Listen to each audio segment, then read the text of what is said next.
lesson, what I'm supposed to discuss here is the problem based on, infinite GP based problems, right?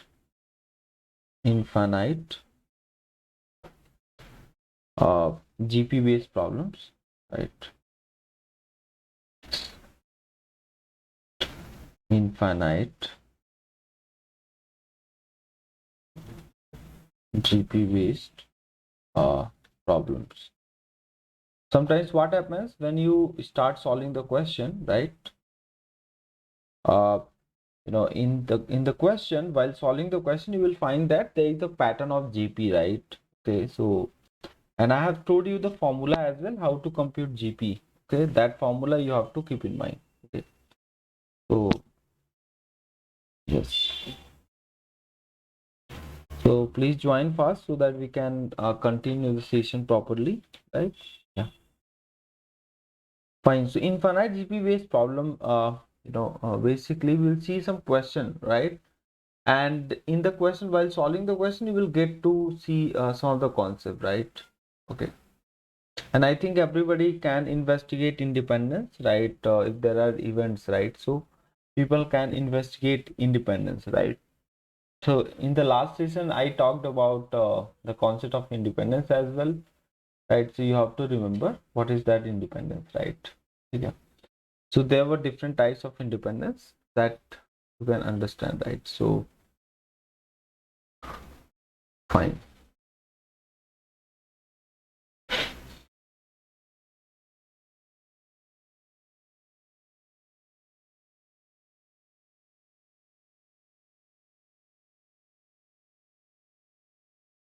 Yes.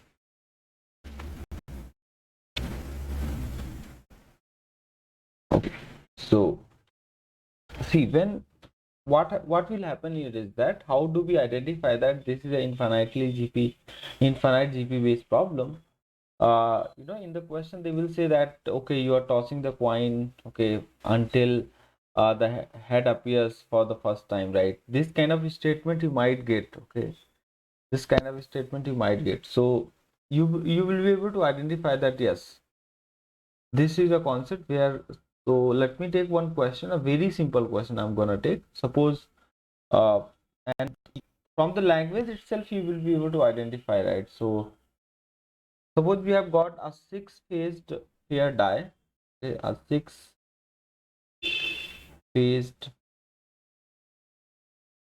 pair die, pair dies, okay, is thrown until these kind of problems are usually asked, right? You might expect question from here, right? And many people fail to solve questions, okay? So six-phase pair dies soon, okay, uh, until one comes for the first time, right? So okay, there is that, yeah, until one comes, okay. What is the probability that now they have mentioned here, what is then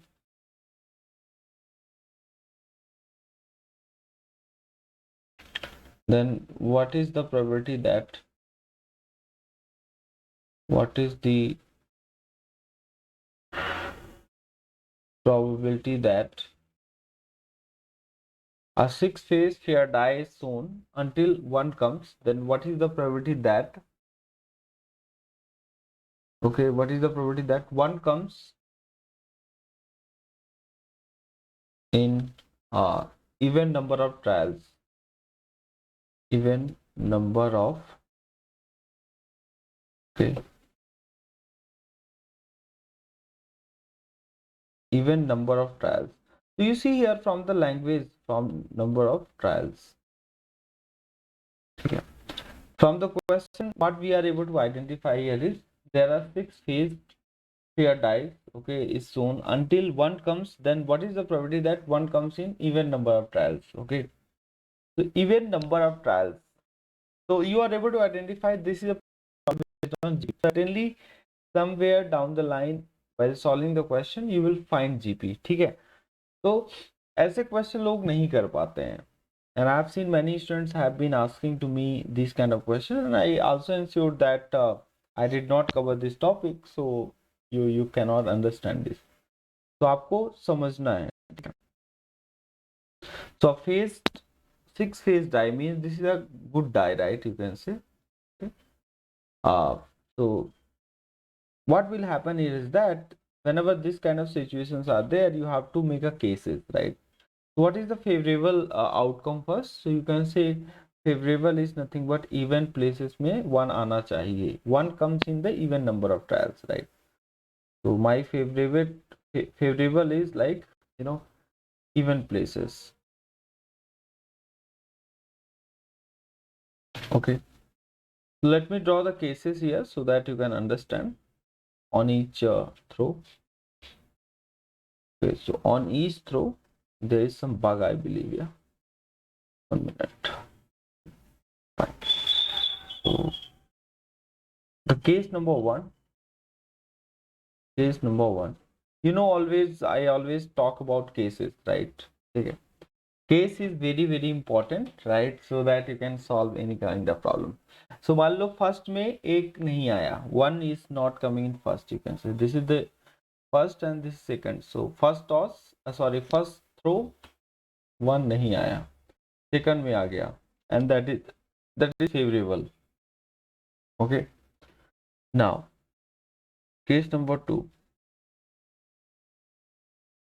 suppose मान लो ऐसा होता है कि first में नहीं आया, ठीक है, सेकंड में नहीं आया, मतलब सेकंड में भी नहीं आया, थर्ड में भी नहीं आया, अब फोर्थ में आ गया, ठीक है. तो मतलब आपको याद रखना चाहिए इवन प्लेस में आना है, तो 2 में आ गया, फिर नेक्स्ट कौन सा इवन है, 4 है, इवन प्लेस में 1 आना चाहिए, ठीक है, इवन प्लेस में 1 आना चाहिए, उसकी प्रोबेबिलिटी फाइंड करना है. तो केस आप ऐसे बनाते चलोगे, राइट. तो अब यहाँ पर देखो, तो अब कहाँ पर 1 आना चाहिए, केस थर्ड में 1 2 3 4 5 6, मतलब यहाँ पर 1 नहीं आना चाहिए, यहाँ भी 1 नहीं, यहाँ भी 1 नहीं, यहाँ भी 1 नहीं, यहाँ भी 1 नहीं, 1 यहाँ पर आना चाहिए, right.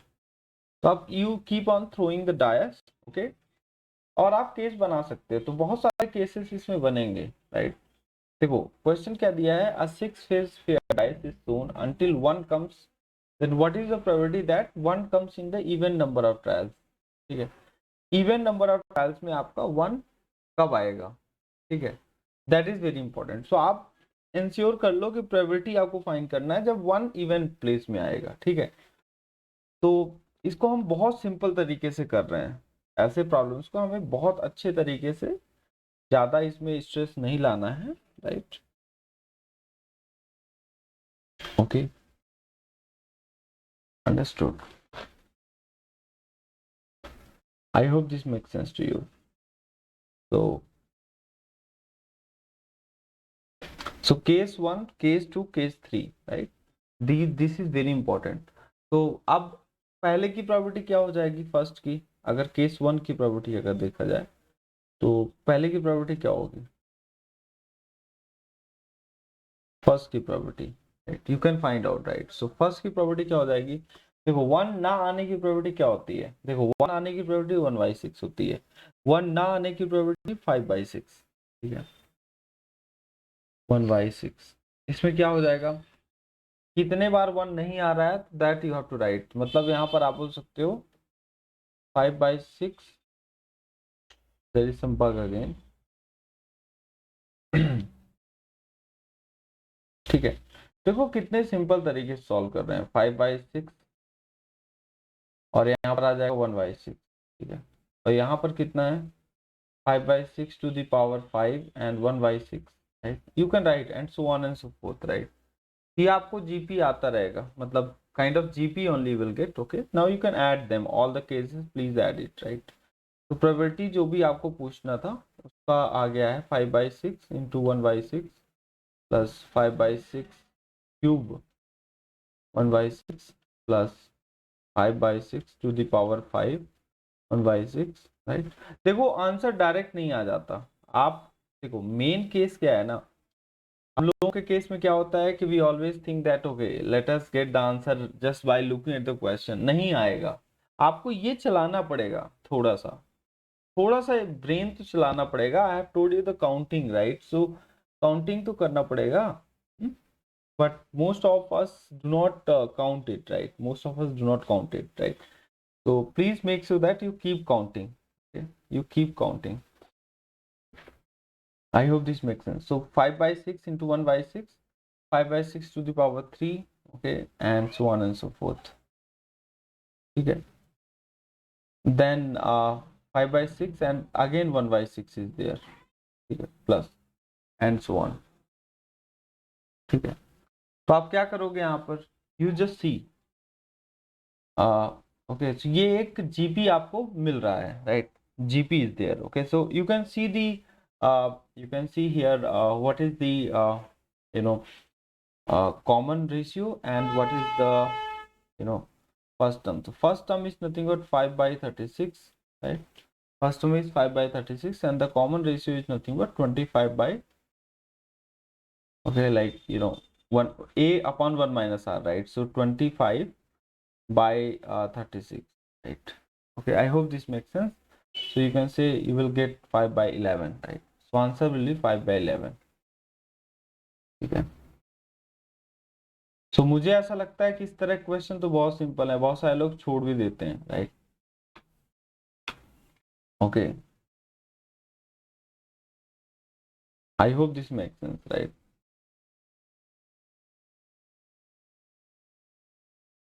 Okay.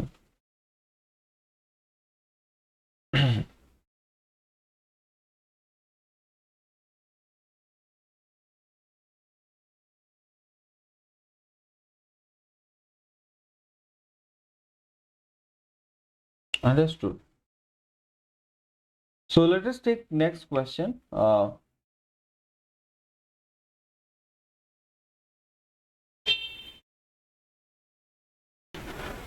So I hope this makes sense. Next is see, from the next sessions we will start random variable and we are going to get into complete advanced probability, right? Basics are completely over and I am sure that you guys are able to solve questions, right? Because since I will follow, you will not respond, right? So always share your understanding, right? Share your learning. Okay, तो this was one of the question. एक question और आता है जो बहुत ही अच्छे, इस तरह क्वेश्चन आपके एग्जाम में आते हैं, राइट? ठीक है, अब आपको समझ में आ गया होगा कि ये अलग ही टाइप का क्वेश्चन है. मतलब आपको यहाँ पर जीपी केस बनाना है और जीपी लगाना है, बस सिंपल सा. ठीक है, फर्स्ट टर्म और कॉमन टर्म, मतलब कॉमन रेशियो फाइंड करके बस ए अपॉन 1 माइनस आर कर देना है. सो मान लो क्वेश्चन दिया है a biased coin with probability p, right? a biased coin a biased coin with probability p. Okay, a biased coin with probability p of heads is tossed, right, until a head appears for the first time, until a head appears for the first time, right? Until head appears for the first time. Okay, so please remember how this question is framed. Okay, you remember this question, how this question is being framed. You see, a biased coin with probability p of heads is tossed until a head appears for the first time. मैंने बोला था कि इस language वाले अगर question आते हैं तो आपको समझ जाना है कि okay, you have to understand that this is a GP based question, right? Fine. So for the first time, so what you have to find here is, if they, now next statement they have given is, if the probability that, if the probability that, right, if the probability that number of tosses required is, number of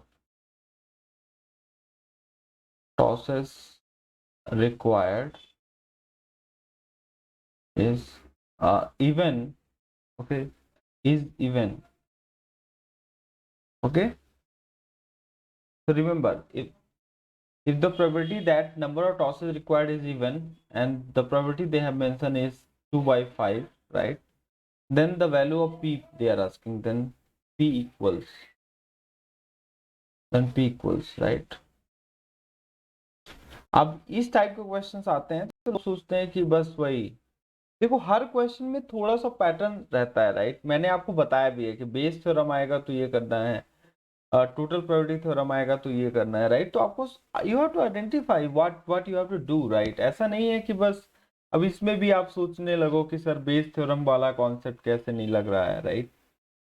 ठीक है, ये भी एक बहुत बड़े confusions होते हैं probabilities में। ठीक है, तो आपको काउंटिंग बहुत अच्छे लेवल में आना चाहिए। जो हमारा पीएनसी का सेशन हुआ है उसको आप बार बार देखो। ठीक है, if you want to understand these things properly तो आप गेट के क्वेश्चन तो पूरे कर लोगे। ठीक है,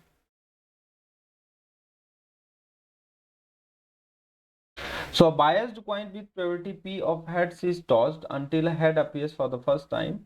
If the probability that number of tosses required is even, ठीक है, number of tosses required is even, is 2/5,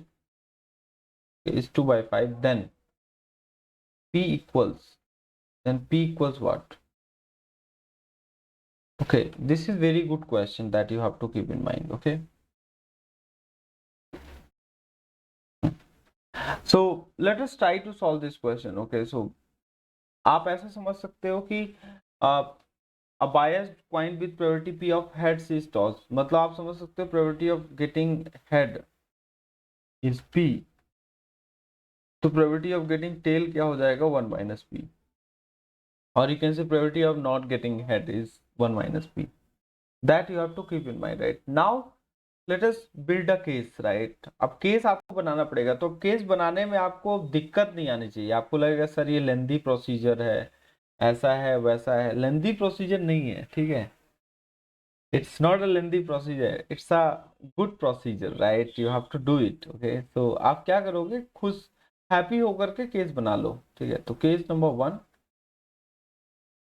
में क्या रहेगा, बोल क्या रहा है कि जब आपका कॉइन टॉस होता है तो you have to toss the coin until head appears for the first time. तो मान लो पहली बार में हेड नहीं आया, पहली बार में हेड नहीं आया, क्या आ गया, सेकंड बार में हेड आया। ठीक है, अब मान लो ऐसा हो रहा है कि केस नंबर 2 में, ठीक है, पहली बार में हेड नहीं आया, दूसरी बार में हेड नहीं आया, तीसरी बार में हेड नहीं आया, चौथी बार में हेड आ रहा है। ठीक है, मतलब आप फर्स्ट टाइम जो टॉस करते हो तो हेड नहीं आता, आप बोल सकते हो टेल आ रहा है, यहाँ पर भी टेल आ रहा है, यहाँ पर भी टेल आ रहा है।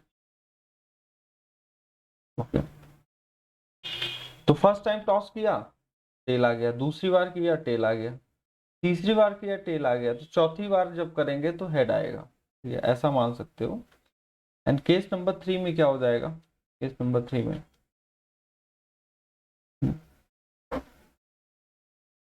केस नंबर 3 में you can say that first time head नहीं आया, दूसरी बार नहीं आया, तीसरी बार नहीं आया, चौथी बार नहीं आया। ओके, हेड नहीं आया, यहाँ पर भी हेड नहीं आया, मतलब हेड नहीं आया तो क्या आएगा, I think everybody understand, head नहीं आएगा तो टेल आएगा।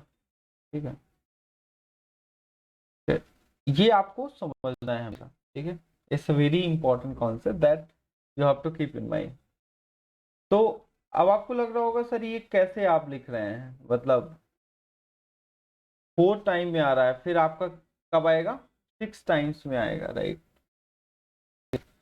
तो कोई भी टॉस करोगे उसको आप 2 बार टॉस करना ही पड़ेगा कॉइन को। ठीक है, क्यों, हो सकता है पहली बार में हेड आए, दूसरी बार में टेल आए, तो ऐसा नहीं है कि आप ऑड नंबर ऑफ टॉसेस करोगे। यहाँ पर दिया हुआ है कि नंबर ऑफ टॉसेस जो है इवन है। ठीक है, नंबर ऑफ टॉस जो करना है वो इवन है राइट, तो इवन नंबर ऑफ टॉसेस करना है हमेशा, ऑड नंबर ऑफ टॉसेस नहीं करना है। क्वेश्चन में मेंशन भी है। ठीक है,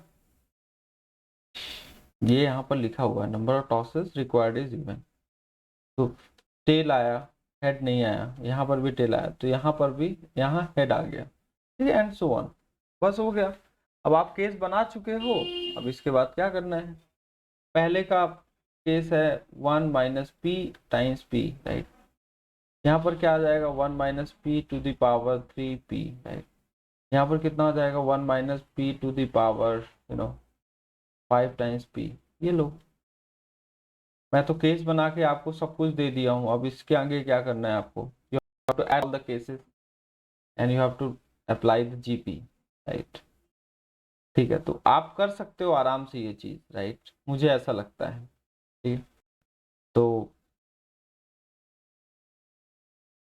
प्रोबेबिलिटी ऑफ जो भी फेवरेबल इवेंट है जिसकी हमें प्रोबेबिलिटी निकालना था, राइट, आप क्या करोगे, यहाँ पर लिख सकते हो 1 minus P times P plus 1 minus P to the power you know you can say here it to the power 3, right, 1 minus p to the power 5 times p plus and so on। ऐसे question करना तो बहुत ही simple है, right. तो आप पहले क्या करो ना, आप हॉरिजॉन्टली मत लिखो, क्योंकि होता क्या है ना, आप लोग कंफ्यूज हो जाते हो। पहले केस बना लो, राइट, पहले केस बना लो। If you are able to build a case, if you are able to make a case, right, अगर आप केस स्टडी कर पाते हो लाइफ में तो आप आगे अच्छे और आगे जाओगे, राइट। ऐसा नहीं है कि बस फॉर्मूला आपको चाहिए और फॉर्मूले में आपने इंफॉर्मेशन डाला, ठीक है, और आपको आंसर आ गया। ऐसा नहीं होना चाहिए गाइस, प्लीज प्लीज प्लीज। ठीक है, कोई भी क्वेश्चन हो उसको एज अ फ्रेश क्वेश्चन लिया करो, ठीक है, चाहे वो पीवाईक्यू हो, चाहे कोई भी क्वेश्चन हो, और कोई भी सब्जेक्ट का हो, not only mathematics and general aptitude I am talking about. तो यहाँ से आप समझ सकते हो कि फर्स्ट टर्म तो आपको पता है 1 माइनस पी बाई पी है, और कॉमन टर्म इसको डिवाइड कर दो, राइट। तो यहाँ से पी पी गॉन, कितना आ जाएगा यहाँ पर, कॉमन टर्म क्या है, कॉमन टर्म आप समझ सकते हो, it will be 1 minus P square. ठीक है, तो I think some bug is there, right. So ठीक है, अब वैल्यू दी हुई है, ये जो प्रोबेबिलिटी आएगी वो आएगी 2/5। क्वेश्चन में आपको मेंशन है, राइट, कि probability that number of tosses, right, number of tosses required is even is 2/5। ठीक है, तो आपको पी की वैल्यू निकालना है।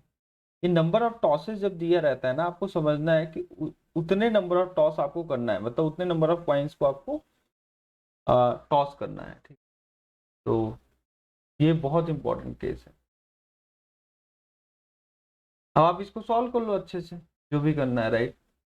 जब आप इसको सॉल्व करोगे तो है ना, then solve it, right, so please solve this is nothing but 5p minus 5p square is going to be equal to 2 times of इसको आप ओपन कर दोगे, राइट। ठीक है, ये कितना हो जाएगा 1 minus 1 minus P square and then plus 2p, right. तो यहाँ से 1 1 कॉन, राइट, एंड ये हो जाएगा 2 times of 2p minus P square, right. तो आप जब इसको सॉल्व करोगे तो p आपको 1/3 आएगा, यही है। तो प्रोबेबिलिटी ऑफ गेटिंग हेड आपका आंसर आ गया 1/3, राइट। ठीक है, probability of getting p, okay, this value of p we are finding, right, we got this, okay, so answer will be 1/3। now let me take one more question। देखो, अब I hope आप लोगों को समझ आ गया कि ये कौन सा टाइप है। ठीक है, तो ये टाइप आपको याद रखना है, इससे डेट में बहुत सारे क्वेश्चन आए हुए।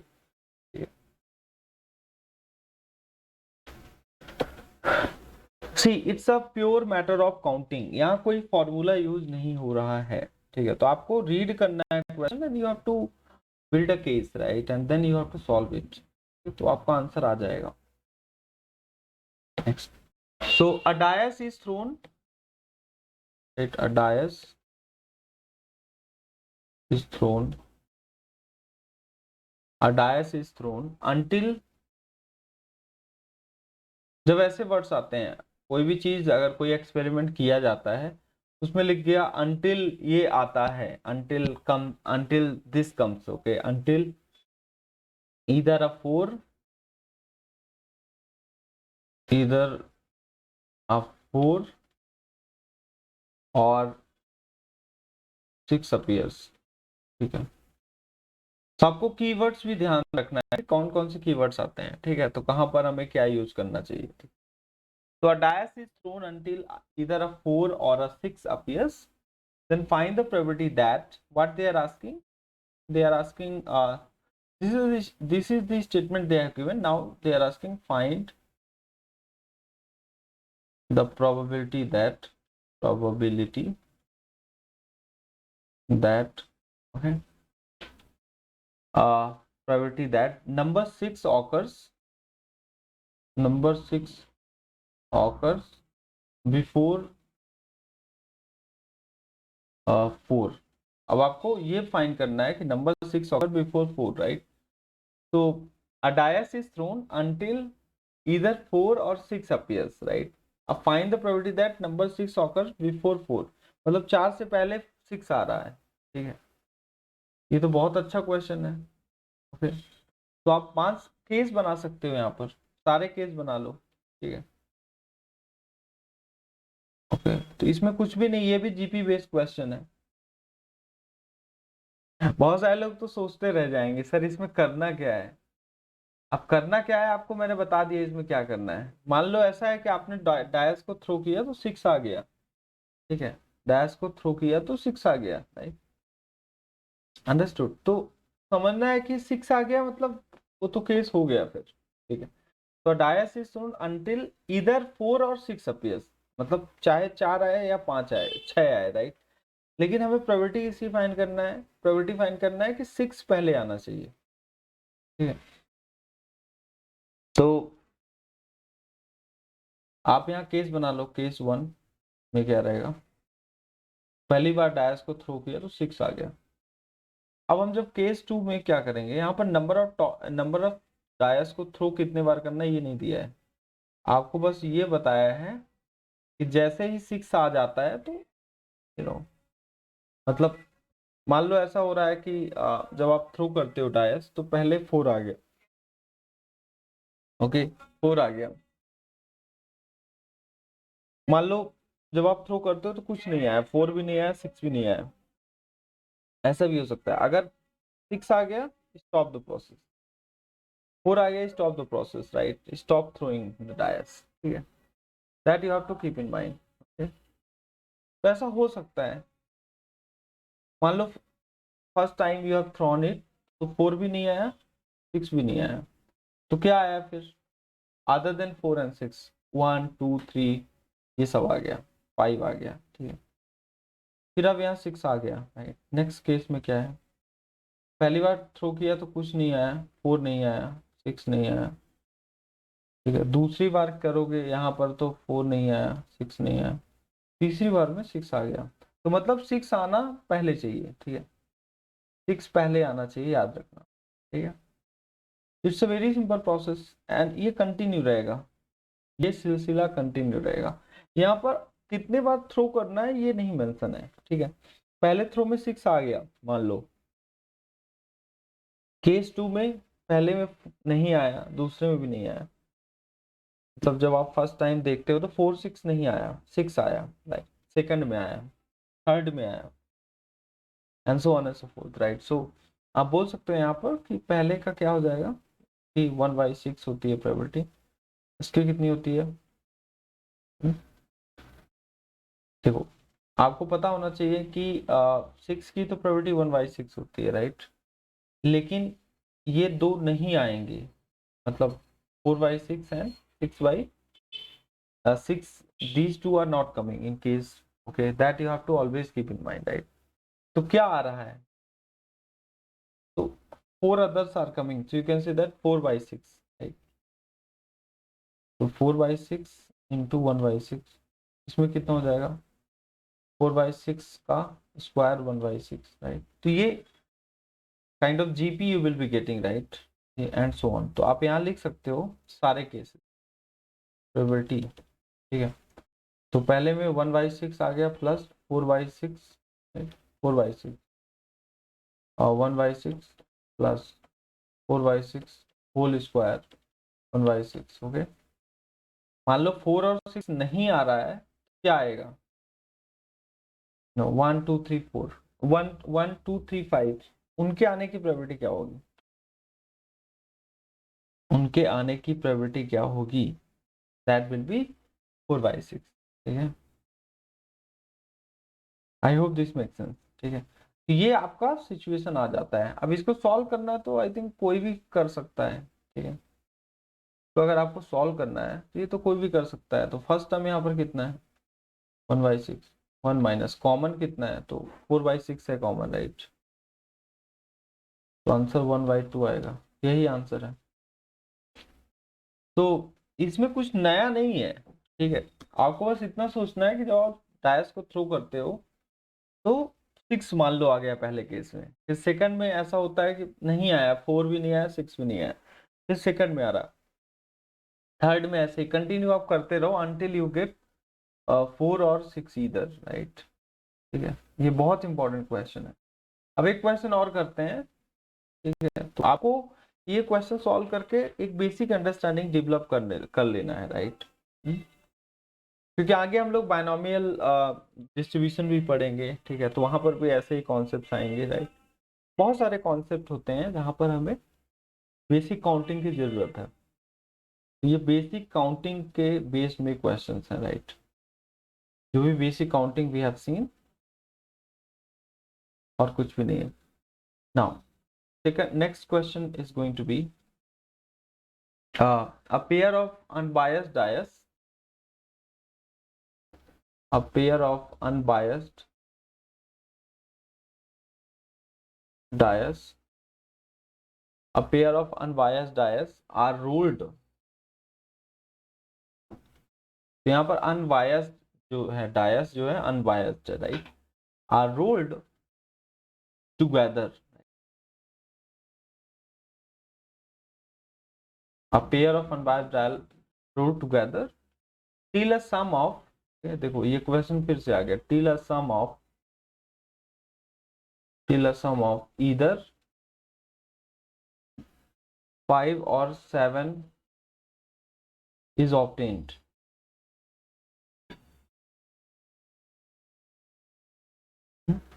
Now what they are asking, that you have to keep in mind. What they are asking, that for that event you have to find the probability, right? So they are asking that find the probability that 5 comes before 7, okay? Find the probability that 5 comes, right?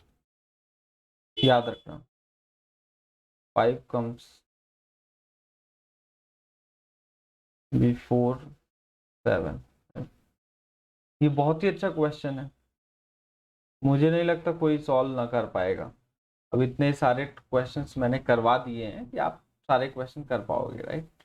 तो ये याद रखना।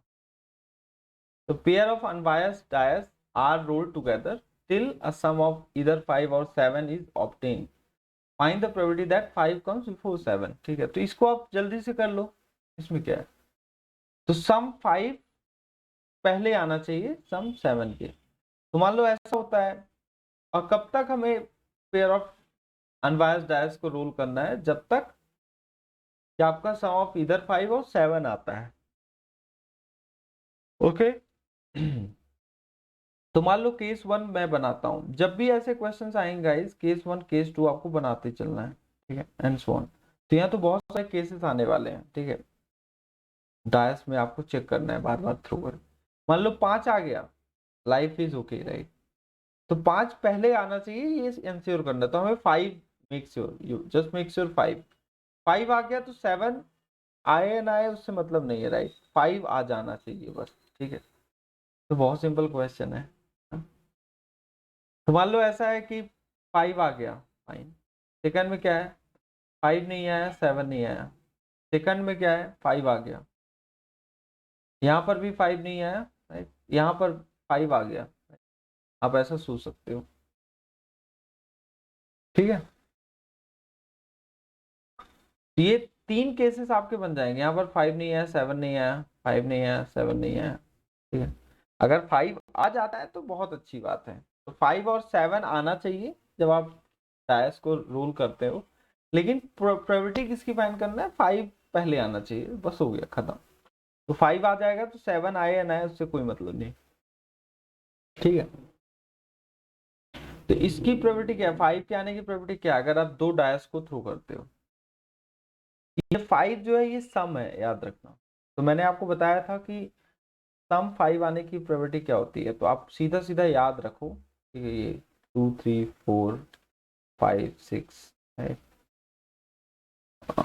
यहाँ पर 7 होता है, फिर 8 9 10 11 12, right. तो इसको वन एक नंबर ऑफ काउंटिंग अगर आप देखते हो कि कितने पेयर्स होंगे जो आपको सम 2 देंगे, देखिए सम 12 देंगे, एक ही रहेगा, ये 2 रहेगा, ये 3, ये 4 5 एंड ये 6। तो आपको याद होना चाहिए कि अगर आप if you want to get 5 sum 5, तो आंसर कितना आएगा, देखो ये हम 1, ये 2 हो गया, 3 हो गया, ओके, और ये 4 आ गया, तो ये 4/36, ओके। और यहाँ यू नो 5 और 6 7 ना आने की प्रोबेबिलिटी क्या होगी, 5 और 7 ना आने की प्रोबेबिलिटी क्या होगी।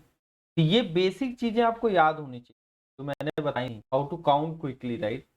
अगर आप सीधा सीधा मैट्रिक्स बनाना चालू कर देंगे तो बहुत ज़्यादा कम्बरसम हो जाएगा, बहुत ही ज़्यादा कम्बरसन हो जाएगा, राइट। अगर आपको ये चीज़ याद है जो मैंने अभी बताई, कि एक बार मैं यहाँ पर बना देता हूँ, जैसे मान लो सम 2 है, 2 3 4 5 6 7 यहाँ रहेगा, 8 9 10 11 12, राइट। तो नंबर ऑफ काउंटिंग अगर आप करते हो कि कितने ऑर्डर्ड पेयर हैं आपको which are going to give you 2, तो मिनिमम सम आपका 2 आएगा, मैक्सिमम सम 12 है, राइट। अगर 3 आने का सम, तो यहाँ पर 2 टाइम्स आएगा, राइट, ये आएगा आपका 3, ये 4 5 एंड ये 6। तो आई होप दिस मेक सेंस, ठीक है। ये बहुत ही इंपॉर्टेंट है जो आपको याद रखना है, ओके। ओके, सो काउंटिंग कैसे करते हैं, फास्ट कैसे करते हैं, ये आपको याद रखना है, ठीक है। तो यहाँ पर जो है find the probability that 5 comes before 7, right. तो 5 पहले आना चाहिए, तो इसका तो मैंने बना लिया 4/36, ये पहला टर्म भी हमारा होगा। नेक्स्ट में क्या है, 5 और 7 ना आने की प्रोबेबिलिटी, राइट। लास्ट में तो 5 आएगा, तो 4/36 से मल्टीप्लाई तो करवाना ही है, ठीक है, मल्टीप्लाई हमें करवाना ही है। तो यहाँ पर बताइए क्या हो जाएगा। तो 5 एंड 7 सम नहीं आना चाहिए, बाकी सारा सम आना चाहिए, तो वो कितने फेवरेबल है, जब आप काउंट करोगे ना तो आपको समझ जाएगा, ठीक है। तो 5 और 7 यू सी 5 और 7, तो 5 में कितने कितने बार 5 आएगा, सम 5 आएगा 4 टाइम्स, राइट। और 7 कितने बार आता है, 6 टाइम्स आता है। तो मतलब आप समझ सकते हो टोटल आपके पास कितने कॉम्बिनेशन है, 36 कॉम्बिनेशन है। 36 कॉम्बिनेशन में आप 10 सब्ट्रैक्ट कर दोगे तो 26 आएगा। तो अदर सम कितने बार आ सकते हैं, 26 टाइम्स, सो 26/36, राइट। और ये आ जाएगा 4/36, बस यही है लाइफ, ठीक है। और आगे आप निकाल लो, तो 26/36, 4/36, बस, एंड सो ऑन। इसका आंसर तो बहुत सिंपल है, प्रोबेबिलिटी ऑफ 5 before 7 is, है ना, whatever event is there you can mention. तो 4/36। अब देखो अगर आपको ये चीज नहीं याद है तो मुश्किल है क्वेश्चन, राइट। इस क्वेश्चन को बहुत ही टाइम लगेगा आपको सॉल्व करने में, ठीक है। तो बहुत सारे स्टूडेंट्स यही करते हैं कि मतलब they ignore what teachers tells, right. वो अपना माइंड ही लगाते हैं हर वक्त। आप अपना माइंड लगाओ, लेकिन ये चीज याद रखो कहीं ना कहीं आपको काम आता है, ठीक है, okay. So GP based question जो है they are very very important question guys, please remember, ठीक है। जीपी बेस्ड क्वेश्चंस होते हैं, they are very very important question, I hope this makes sense. तो देखो मैंने क्वेश्चन लिया और ये क्वेश्चन आपको थोड़ा सा अटपटा लगेगा, कह रहे ये कैसे क्वेश्चन सॉल्व करेंगे, राइट। और आप केस बनाने में बहुत ज्यादा टाइम लोगे, जैसे pair of unbiased dice are rolled together till a sum of either 5 और 7 is obtained, right. Find the probability that 5 comes before 7। आपको लगेगा ये क्या है, तो आप हमेशा क्या करते हो, हॉरिजॉन्टल अप्रोच फाइंड करते हो, मतलब आप सीधा सीधा लिखते हो और आंसर फाइंड नहीं, पहले केस बनाओ ना, first do case study in your life, है ना। कि मान लो आपको गेट में रैंक लाना है तो फर्स्ट डू केस स्टडी की कैसे कैसे लाना है, प्लान करो, फिर डायरेक्ट फार्मूला लगाओ। अब ऐसा नहीं कि डायरेक्ट फार्मूला लगा दिया गेट में रैंक आ गई, ऐसा कुछ नहीं है, राइट। तो किसी भी प्रॉब्लम को सॉल्व करना है तो पहले उसको डिवाइड करो, है ना, ठीक है, केस 1 केस 2 केस 3 में। अब देखो ये क्वेश्चन जो है कितने सिंपल है, लेकिन अब you are able to build a case, लेकिन ये जो प्रोबेबिलिटी निकालना है ये भी एक स्किल है, ठीक है। तो आप देखोगे 26 कैसे आया, नंबर ऑफ 5 और 7 जो भी है ना, they are not coming, so other sums are coming, right? You can say one is, so how many are there? तो समटाइम्स क्या करते हैं हम लोग, ओवर काउंट कर लेते हैं, 36 टोटल है, अब हमें जो नहीं चाहिए उसको सब्ट्रैक्ट कर दो, मैंने, है ना। तो ओवर काउंटिंग एंड करेक्टिंग एक कॉन्सेप्ट होता है कि टोटल माइनस जो अभी आपको नहीं चाहिए, जैसे 5 और 7 का काउंट नहीं चाहिए, 36 माइनस 10 हो जाएगा, ठीक है। अगर काउंट आप देखते हो 5 का तो 4 है, there are 4 times, 4 is, some 5 will come, right, है ना, मतलब 4 ऑर्डर्ड पेयर्स आपके पास होंगे, ठीक है। चलो ठीक है, तो ये आंसर आ जाता है, तो यहाँ पर 4/5 4/36 और फिर उसके बाद आएगा 26/36, ओके, 4/36 प्लस 26/36, बस हो गया, बन गया। तो इसको सॉल्व करना है तो पहला टर्म आपका 4/36 है, ये एंड सो ऑन, राइट। तो इनफाइनाइट जीपी का है तो a/1 माइनस आर, आर क्या है 4/, ये 26/36 है। अब आपको लग रहा होगा सर कैंसिल भी कर सकते थे, 4/36 है, यहाँ पर 1/9 लिख सकते थे, ऐसा वैसा, मुझे पता है।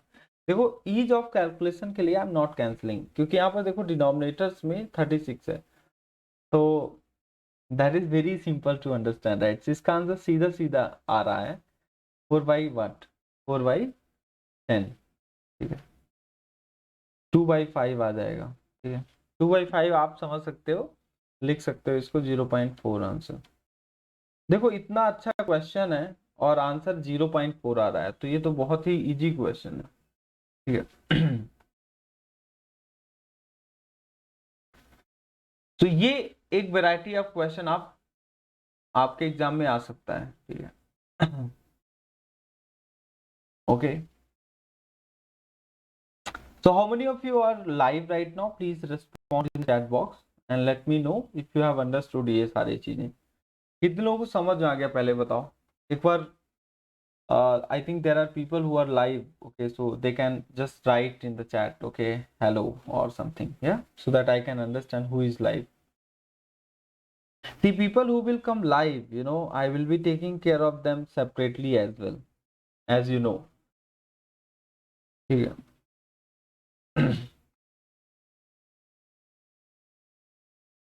Yes, Sudeep is live. So Sudeep, have you understood this? ये आपको समझ आया ना कैसे करते हैं इनफाइनाइटली जी। देखो पहले के लेक्चर तो आपको देखना पड़ेगा, if you are new to this session you have to watch all the session, because since I have conducted almost many sessions on linear algebra, many sessions on probabilities, तो मुझे नहीं लगता कोई सॉल्व नहीं कर पाएगा, ठीक है। और मैंने एडवांस टेक्निक्स दी हैं, ठीक है, जो कि मतलब MIT या स्टैनफोर्ड में पढ़ाई जाती हैं, ऐसी टेक्निक्स मैंने बताई है, ठीक है। कि कोई भी क्वेश्चन आप देखकर बता सकते हो इसका आंसर ये होगा, ठीक है। तो in future we will solve random variable as well, right. आगे हम रैंडम वेरिएबल के क्वेश्चंस भी सॉल्व करेंगे, फाइन।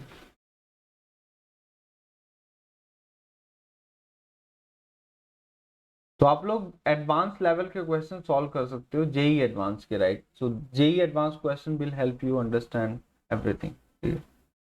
तो बस जीपी के क्वेश्चंस आप प्रैक्टिस करो, यही कॉन्सेप्ट है जीपी में, ठीक है।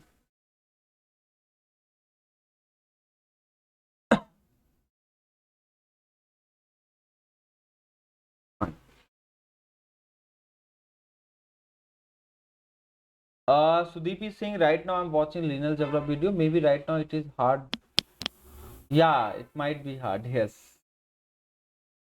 Since you have started late, so it takes time to understand, but don't worry, ठीक है, सब कुछ सरल हो जाएगा. See, if you maintain the continuity as well as the sequence, nothing is gonna be difficult. क्योंकि मैंने आप हर चीज को एक स्टूडेंट पॉइंट ऑफ व्यू से बताया है, not as a teachers point of view कि टीचर्स कैसे पढ़ाते हैं, राइट. बस है ना, टीचर्स का पढ़ाने का तरीका थोड़ा अलग रहता है कि पीपीटी में लिखा हुआ है चीजें, उसको ट्रांसलेट कर दिए और आंसर आ गया, राइट. मेरा ऐसा केस नहीं है. I always try to explain from the scratch. तो आपको कोई भी चीज समझना है तो आप आराम समझ सकते हो, ठीक है. तो प्रोबेबिलिटी आपको थोड़ा समझने में टाइम लगेगा, बट आ जाएगा. और जिस दिन आ गया ये चीज, तो मुझे नहीं लगता कोई भी प्रॉब्लम आप नहीं कर पाओगे, right. Counting is one of the key point in all the probability, ठीक है. तो this is all about infinite GP based question, ठीक है. ओके. और people who have any sort of doubt they can always reach to me. मैं इसीलिए सबको बताता रहता हूँ कि people who have doubt they can always reach to me, right. अगर आप रीच करोगे तभी आपको समझ में आने वाला है. If you not reaching to me then तो आपको रीच भी करना है.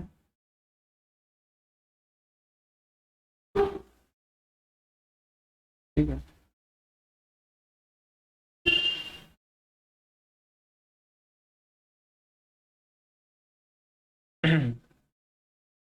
ठीक है, so let's take a few more questions, right? Up from next session, I'm gonna start this. You can say I will be starting. You know what? Random variable and distributions. Like I will talk about density functions and I will talk about many things, right? कुछ questions और करते हैं, थोड़ा easy वाले questions करते हैं, ठीक है. क्योंकि इजी इजी क्वेश्चन सॉल्व करना इज गुड. ओके.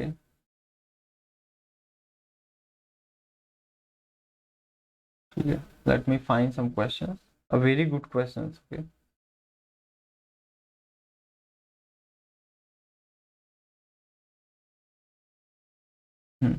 देखो एक थ्योरम और है, एडिशन थ्योरम भी है, राइट. समटाइम्स क्या होता है कि एडिशन थ्योरम के बेस में भी क्वेश्चंस आते हैं, ठीक है.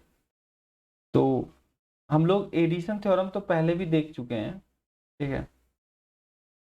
अगर मान लो म्यूचुअली एक्सक्लूसिव होता है, दो इवेंट हैं, दे आर म्यूचुअली एक्सक्लूसिव, तो उसके बीच में कॉमन तो जीरो होता है, तो probability of A union B आ जाता है, probability of A plus probability of B.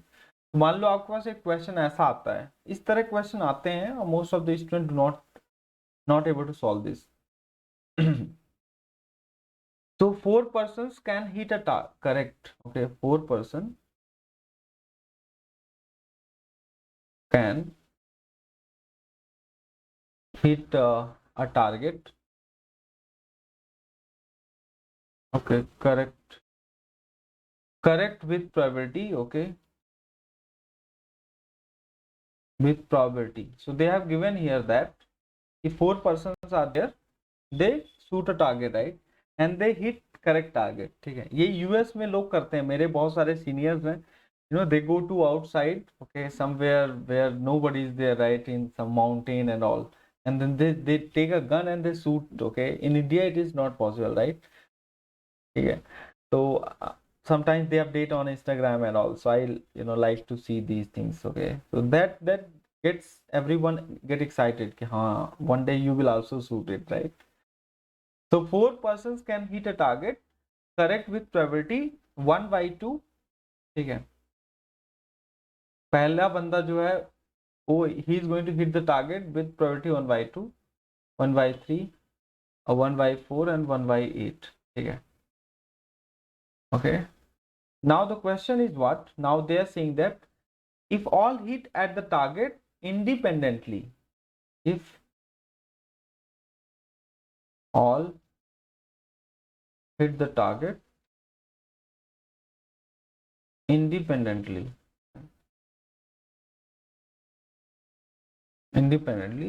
then the probability that then the probability that target is hit, right? The target would hit, मतलब एक दूसरे को हैम्पर नहीं करता है, ठीक है, याद रखना। तो इस क्वेश्चन को कैसे सॉल्व करेंगे? ये तो बहुत सिंपल क्वेश्चन है, राइट? टारगेट हिट हो जाएगा, ये इसकी प्रोबेबिलिटी निकालना है।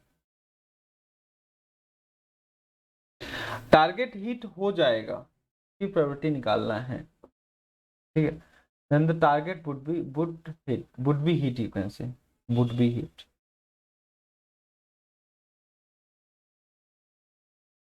बताइए इसको कैसे सॉल्व करेंगे? तो इस टाइप के भी क्वेश्चन आपके गेट में आ चुके हैं, राइट? तो आपको ट्राई करना है, आप पूरे पीवाईक्यू सॉल्व करो and share with me whatever PYQ not able to, right? तो अब इसमें क्या दिया है? Probability that target would be hit. तो आप ऐसा फाइंड कर सकते हो कि टोटल आप निकाल लो, total number of case, total probability will be 1 minus nobody is going to hit the target, क्योंकि इसमें तो ये पूछा है सब लोग हिट करने वाले हैं, nobody is going to hit the target, right? तो आप ऐसा कर सकते हो कि probability that अगर सब लोग हिट करने वाले हैं, मतलब it is what at least 1% will hit the target, right? तो एक करेगा, दूसरा भी करेगा, तीसरा भी कर सकता है, चौथा भी, चारों कर सकते हैं, ओके? तो 4% can hit a target with these probabilities if all hit the target independently, so the probability that the target would be hit. So one of the person can hit the target, 2% can hit the target, 3 can, so ये at least का problem है, at least 1% will hit the target, at least 1% will hit the target, right? At least 1% will hit the target। इसका मतलब क्या होता है? आप over counting कर लोगे, ओवर काउंटिंग करके प्रोबेबिलिटी फाइंड कर लो, तो 1 minus nobody is gonna hit the target, क्योंकि आपको टारगेट हिट करवाना है बस, चाहे 1% करे, चाहे 2 करे, 3 करे, 4 करे, राइट? ठीक है, तो 1 minus nobody is gonna hit the target, right? You can से nobody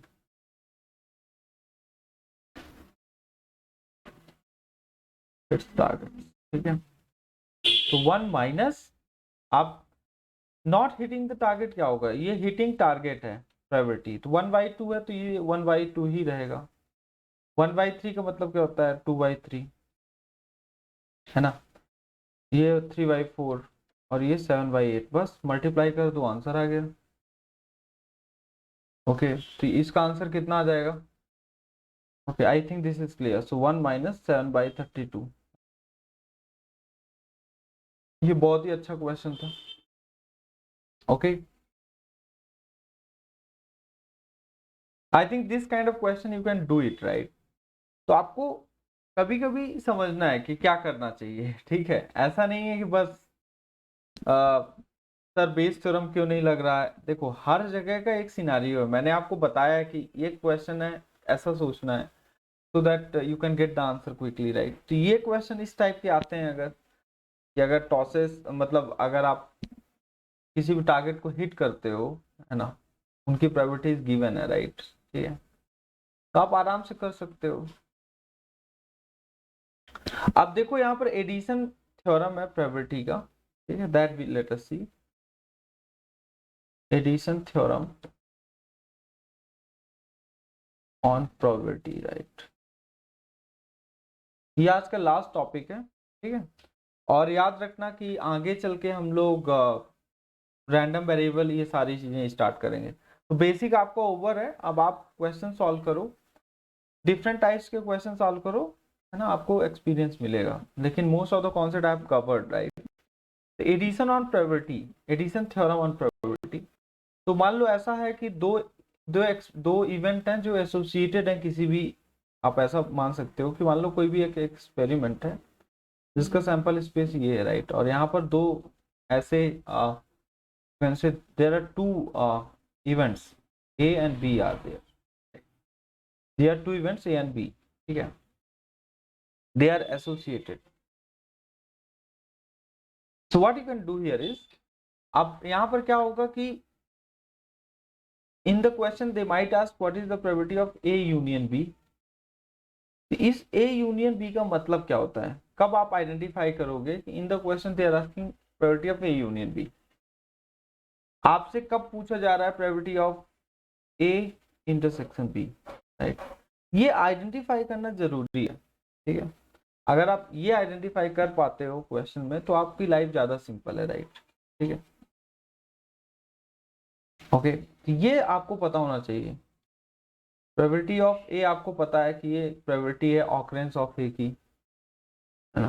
and probability of B क्या होता है, probability of occurrence of B, right. Probability of occurrence of A, probability of occurrence of B, right. Probability of A union B, right. Probability of A intersection B. तो ये याद रखना जरूरी है। तो इसका लैंग्वेज क्या है मैं आपको बता देता हूं।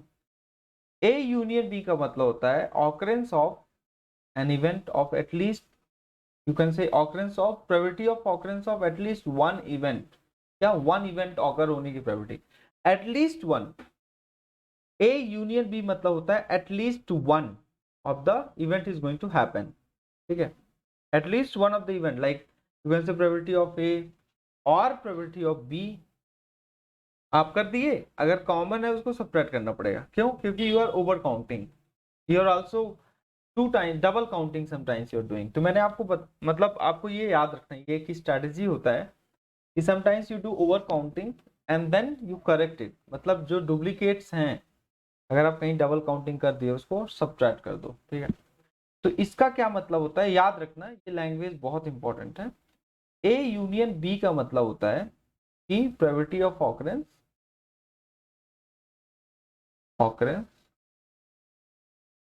ओके ऑफ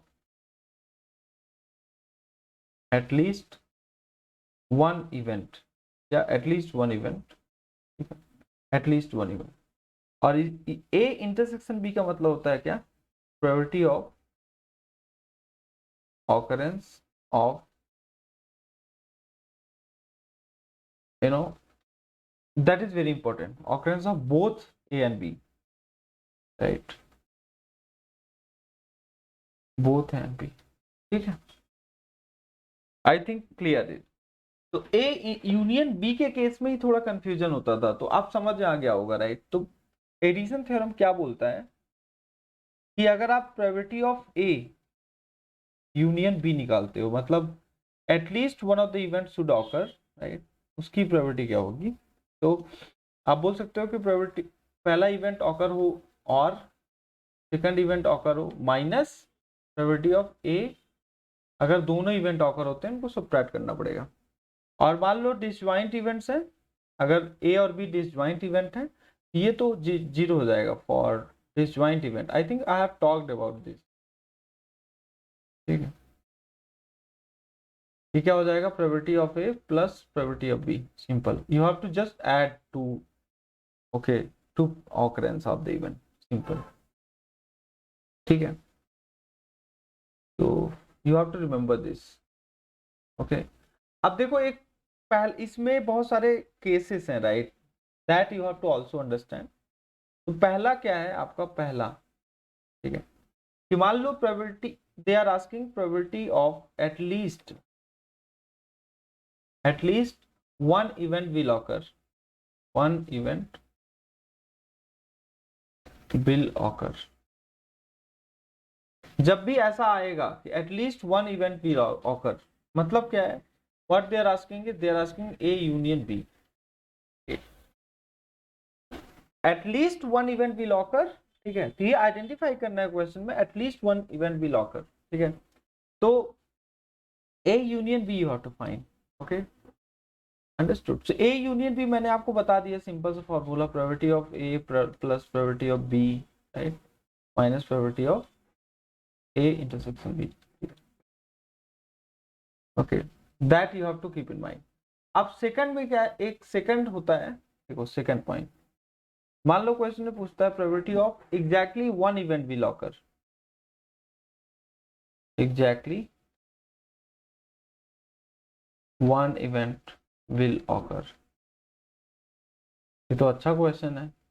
देखो, at least one event will occur and exactly one event one will occur, right? Both are different thing, right? Please remember. तो यहाँ पर क्या करना है कि एग्जैक्टली मतलब मान लो ए इवेंट आ गया, दूसरा इवेंट भी आ गया। अब इसको इसमें आपको पता है कि दो बार आएंगे।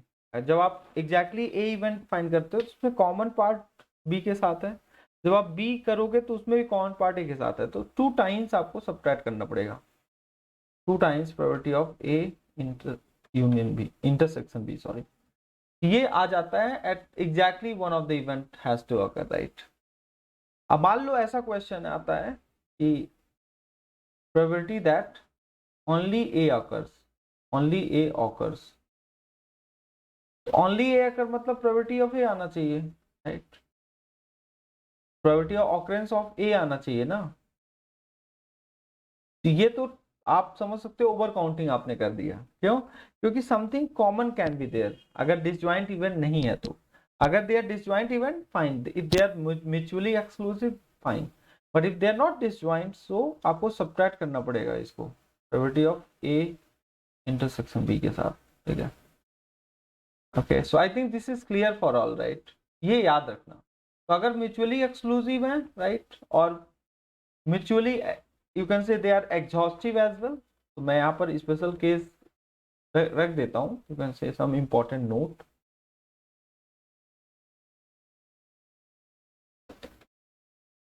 अब मुझे ऐसा लगता है कि गेट के जितने भी क्वेश्चन आ चुके हैं यू कैन सॉल्व इट, ठीक है? तो आप पूरे क्वेश्चन सॉल्व करो। अगर नहीं आता है अभी भी, you can always reach to me because everybody knows my contact, there are groups, okay?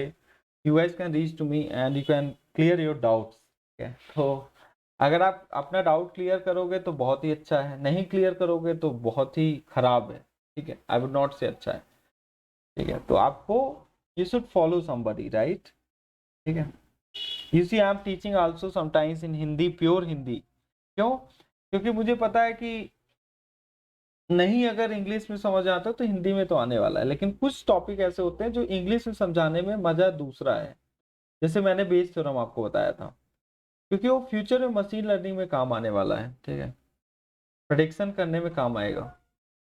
तो if A and B are mutually exclusive, right, if A and B are mutually exclusive, right,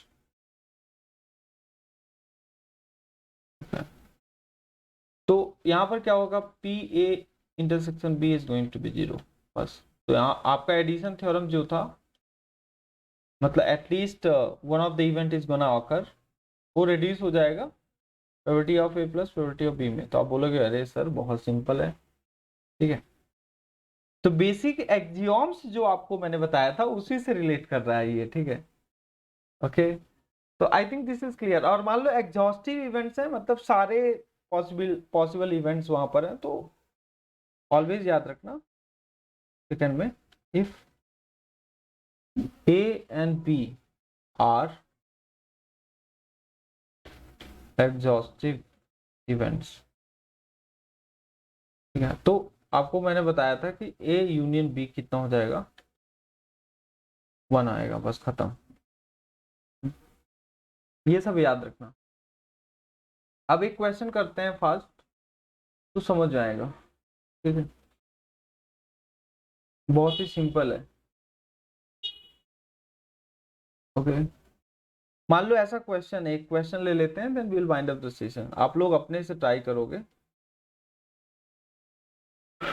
okay? So I hope this makes sense to all, right? So question क्या कहता है, a die is thrown, okay, a die is thrown, almost all the topic I have covered, ठीक है? तो आप सारे question करो। A die is thrown, let B, let A be the event that number obtained is greater than 3, number obtained is greater than 3, right. And दूसरा event है यहाँ बताया हुआ है, let B be the event. देखो क्वेश्चन में मेंशन है इवेंट्स, मान लो क्वेश्चन में मेंशन नहीं रहता इवेंट, तो आपको आइडेंटिफाई करना है कौन सा इवेंट है जिसकी प्रोबेबिलिटी फाइंड करना पड़ेगा, है ना। या कि जो भी इवेंट्स उसमें दिए हुए हैं। ओके, तो हमेशा हम इवेंट की प्रोबेबिलिटी फाइंड करते हैं। तो लाइन a die is thrown, let A be the event that number obtained is greater than 3, मतलब उसमें 4 आ सकता है, 5 आ सकता है, 6। ग्रेटर इक्वल नहीं है, ग्रेटर देन 3 मतलब 4 5 6 आ सकता है। Let B be the event number obtained is less than 5, that number obtained, okay, is less than 5, ठीक है। then find what you have to find, then you have to find probability of A union B find करना था। अब देखो ये question क्या है, तो आप क्या कर सकते हो, ये बहुत ही सिंपल क्वेश्चन है, राइट। क्या करोगे, आपको पता है कि प्रोबेबिलिटी ऑफ ए क्या हो जाएगा, probability of A, probability of A, एक ही डाई को थ्रो कर रहे हो, राइट। ये मेथड 1 मैं आपको बता रहा हूँ, जो बहुत जल्दी सॉल्व करने का तरीका है। जब आप एक डाई को थ्रो करते हो 6 आउटकम आते हैं, लेकिन आपको ग्रेटर देन 3 मतलब 4 5 6, तो आपका प्रोबेबिलिटी ऑफ ए आ जाएगा 3/6, सिंपल। प्रोबेबिलिटी ऑफ बी कितना हो जाएगा, B obtain less than 5, less than 5 का मतलब है 1 2 3 4, राइट। 1 2 3 4, तो 4/6 आना चाहिए, ठीक है। तो प्रोबेबिलिटी ऑफ ए, राइट, इसमें कुछ कॉमन्स भी होंगे आई थिंक, या कुछ तो कॉमन होने वाला है, that you have to understand what is common in between. देखो ग्रेटर देन 3 में 4 रहेगा, लेस देन 5 में 4 रहेगा, तो 1/6 एक कॉमन रहेगा, ठीक है। 1/6 एक कॉमन होने वाला है। Sudeep is Singh 5/6, no. देखो यहाँ पर आपको समझना है, लेस देन बोला है, स्ट्रिक्टली लेस। देखो इनइक्वालिटी में बहुत सारी इनइक्वालिटीज होती हैं, स्ट्रिक्टली लेस। तो probability of A union B कितना हो जाएगा, probability of A plus probability of B and minus probability of A intersection B. Probability of A कितना है, 3/6, 4/6,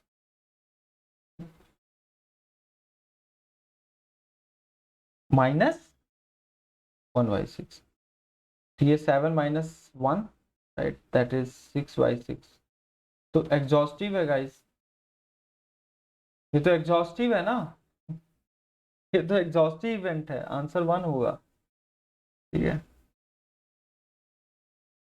तो आप लोग सारे क्वेश्चंस कर सकते हो, ठीक है, ऐसे,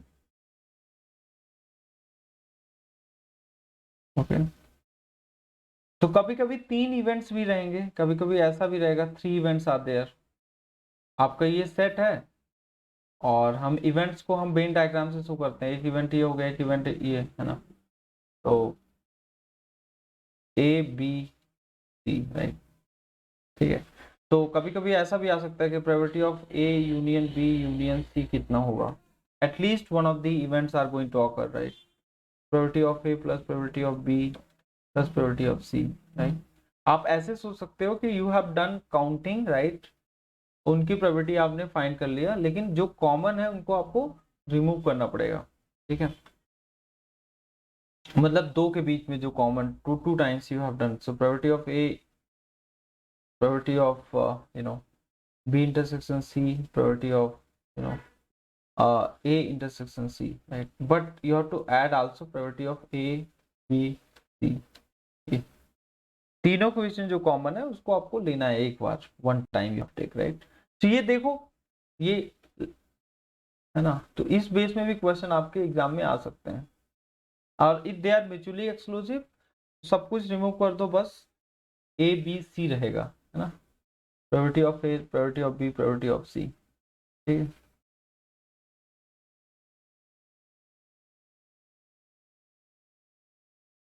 सो this is the end of the session here guys, ये मैं आज आपको बताना चाहता था, ठीक है। तो what you have to do now is you try to solve all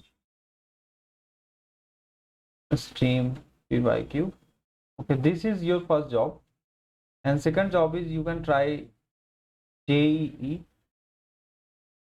means and advanced question as well. दो I have done many question, but आप ट्राई कर सकते हो. अगर आप ये सब कर लिए ना तो आपकी प्रोबेबिलिटी बहुत ही स्ट्रांग हो जाएगी. ठीक है, मतलब और इसके पहले आपको पीएनसी करना पड़ेगा. पीएनसी बेस्ड क्वेश्चन भी कर लो, काउंटिंग सीख लो क्या होती है, राइट, और फिर प्रोबेबिलिटी करो. ठीक है, काउंटिंग सीखना बहुत इंपॉर्टेंट है. सो ये आप करो, राइट, क्योंकि नेक्स्ट सेशन से हमारा रैंडम वेरिएबल चालू होगा. And in random variable and जो एडवांस टॉपिक आपके सिलेबस में दिए हैं, ठीक है, तो आपका जो यू कैन से बेसिक थिंग है वो क्लियर है. ठीक है, I hope you might have enjoyed the session. तो सुदीप, आपको कुछ समझ आया ना, मतलब काइंड ऑफ जो भी कॉन्सेप्ट आज हम लोग डिस्कस किए हैं. ओके, सो एटलीस्ट मतलब ये जीपी बेस्ड प्रॉब्लम्स तो आपको आनी चाहिए. ठीक है, और फिर आप कोई भी क्वेश्चन आता है, मान लो कोई एक आपके पास अर्न है, राइट, उसमें रेड बॉल्स हैं, व्हाइट बॉल्स हैं, तो उसको निकालो, है ना, you take it out, put it back, take it out, put it back. ये सारे क्वेश्चन तो आपको समझना पड़ेगा. You have to count it, right, you have to count naturally, जैसे मैंने बताया है. तो जब आई थिंक बहुत सारे लोगों का फीडबैक ये भी आ रहा था कि धीरज सर जब आप सॉल्व करते हैं तो ऐसा लगता है ये बहुत ही इजी क्वेश्चन है, राइट, लेकिन when they try so it becomes difficult. तो मैं यही बोलूंगा कि आप अपना सोचो, अपने तरीके से सोचो. मैं अपने तरीके से सोचता हूँ, तो ये सोचना आई थिंक इज राइट सोचना है, right, I am thinking in a right direction. तो आप अपने तरीके से सोचो तो कोई भी क्वेश्चन कर पाओगे. ठीक है, तो मेरा तो यही है. And best wishes for linear algebra and probability. Okay, permutation and combination probabilities. ठीक है, तो fundamental of probability is over. अब हमें क्या स्टार्ट करना है, random variable, single variable random variable we will talk, right, और डबल वेरिएबल का भी कुछ कॉन्सेप्ट मैं बता दूंगा. उसमें हम लोग बहुत सारी चीजें डिस्कस करेंगे स्टैटिस्टिक्स से रिलेटेड भी, like we will talk about expectation of the random variable, we'll talk about mean value of the random variable, that is expectation only, right. we'll talk about variance. ठीक है, फिर उसके बाद हम लोग बात करेंगे स्टैंडर्ड डेविएशन की बात करेंगे, right, and then we will talk about probability mass function. Okay, because we know that there are two kind of sample space, one is fit sample space and one is continuous sample space. And we will talk about central limit theorem, Gaussian distribution, बहुत सारी चीजें हैं, right. तो बहुत सारे concept discuss करने वाले हैं. So let us meet in next session. Thank you so much guys, keep enjoying and keep learning. Okay.